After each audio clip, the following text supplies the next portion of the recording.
What was Hugh Nibley thinking about when he landed his Jeep at the beach on D-Day? Things that mattered most to Hugh Nibley. Hugh Nibley observed. On the dawn of the most daring and dangerous events of World War II, the typical soldier would hardly be thinking deep thoughts about puzzling intellectual problems. But then again, Hugh Nibley was not the typical World War II soldier.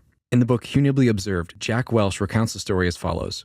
At first light on June 6, 1944, the first of many Allied landing craft began hitting the beaches of Normandy. At Utah Beach, 12 men dangling from one of the emerging jeeps cheered their driver on as they surged from up beneath the surface of the chilly English Channel waters. That driver, an Army intelligence officer with a Ph.D. in ancient history from the University of California at Berkeley, was none other than Hugh W. Nibley, age 34.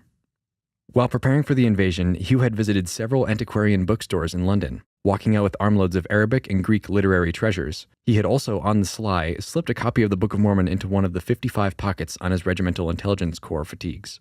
It was right there at Utah Beach, Hugh still vividly recalls. As we were a couple of feet under the water, it really hit me how astonishing the Book of Mormon truly is. It had never occurred to me before, but all I could think of that day was how wonderful this Book of Mormon was. Since Utah Beach, Hugh Nibley was never again the same, nor was Book of Mormon scholarship.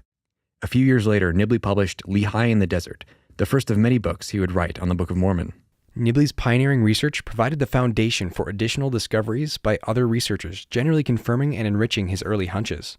The trajectory described by Hugh Nibley in this first book takes us from Jerusalem southward, through the Arabian Peninsula, then eastward through the desert to Bountiful, where Lehi's family would launch a ship for the Promised Land in the Americas. After leaving Jerusalem, the first major stop of Lehi's party was at the Valley of Lemuel.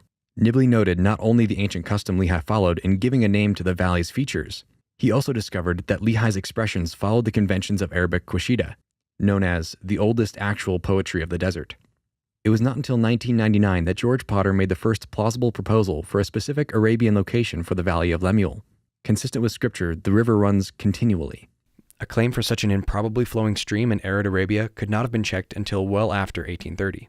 Many other features of the site also seem to correspond to elements of Lehi's dream of the Tree of Life, which he had while the family was camped there.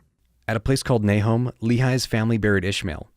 Long before Nahom was discovered, Nibley correctly deduced both the place where the party would have turned eastward and the existence of an unlikely paradise corresponding to Bountiful on the seashore, where their desert journey would have ended. Old maps and documents indicate the name and place as being just where the Book of Mormon requires it to be, at the juncture where Lehi's trail would have turned eastward according to Nibley's prediction. In perhaps one of the most astonishing archaeological discoveries relating to the Book of Mormon, Kent Brown learned about this altar. It dates back to Lehi's era and stands near his most likely trail. The altar is inscribed with a reference to the tribe of Nihim. Consistent with this location as an appropriate burial place for Ishmael, hundreds of burial mounds going back beyond Lehi's time have been found. Significantly, the roots of the Semitic term Nihim, which is transliterated in English with various combinations of vowels, indicate mourning, consoling, and complaining of hunger, which is consistent with Nephi's account. Here is the Dhofar region of Oman, where Lehi's party would have come to the coast after following the path from Nahom. Nibley said that when German explorer Adolf von Wrede gave a glowing description of these mountains in 1843, the whole learned world simply refused to believe him. While in Bountiful, Nephi speaks of wild honey, and this is one of the only places he would have found it.